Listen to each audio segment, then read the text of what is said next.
कौन असुविधा आज्ञा बेले आम कौन कहू बाज लोक तो आम कहू किस मिलले इच्छा न मिलले इच्छा सबू थी नथिर पड़िया सबू थी मिलवा दरकार नहीं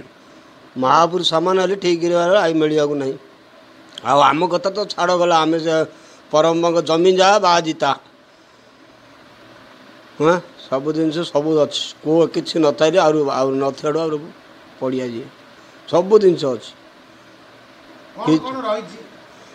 हाँ कौन बोला जमी बाड़ी सब अच्छी माँगर ठीक बाहर मत से जिनस मिलवार ना आम गोटे ओला खाई बहीचु हाँ अच्छा पुतुरा अच्छी बाबाजी ना हेड़ी सोमपुर सरदार होती बांछा गौड़ सोमपुर बांछा गौड़ आम बाबाजी दी जन अच्छु ए प्रकार स्टोरी गुरु पलैलाठू आम जमी थी प्राय 70 गण पाखापाख थी सी आगा बांछा गौड़ आगा नौ हाँ मंदिर उन्नति सी तो नौ मंदिर उन्नति दाता मैंने जहाँ दौरान ताईरे चलती सी मत के नियंट आनुची करना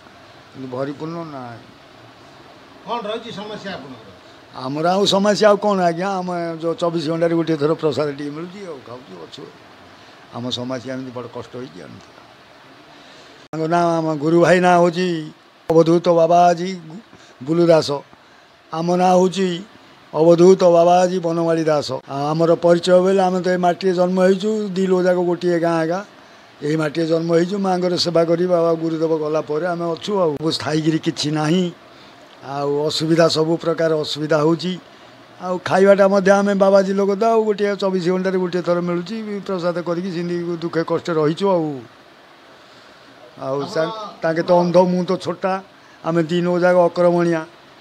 आमर करने पावर ना जहाँ दिन टाइम आम सहयोग देकर कर भोग टे लगाऊँ